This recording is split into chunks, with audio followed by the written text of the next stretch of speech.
Hey guys, welcome back to the channel. Today we're going to take a look at the difference between a ground fault and a short circuit, and by the end of today's video, you'll know the difference between the two. Okay, so let's first talk about ground faults. So a ground fault occurs when there's an unintended path between one of your conductors and the ground. So it can happen when a wire's pinched, an extension cord gets damaged, there's water, there's some form of a ground around for that current to flow to. Now, unfortunately, sometimes that is a person. You don't want to be that path. What happened? Okay, so something to remember is they involve current flowing to somewhere they're not supposed to go.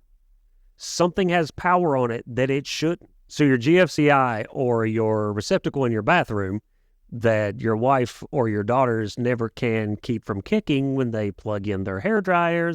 I'll explain in this video how the GFCIs work, but they protect you against ground fault. And that brings us to our second type of fault, which is a short circuit. Okay, so a short circuit occurs when there's two power wires that connect, or a path is formed between the two. So this can happen by vibration, them rubbing together. Okay, and I actually have a cord here that is the product of a short circuit that occurred while I was setting up this light.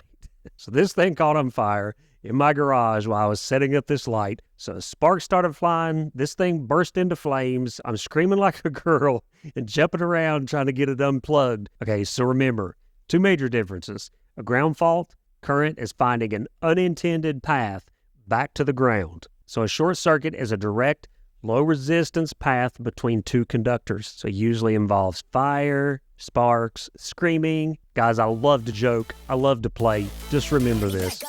If you don't give electricity respect, it will take it.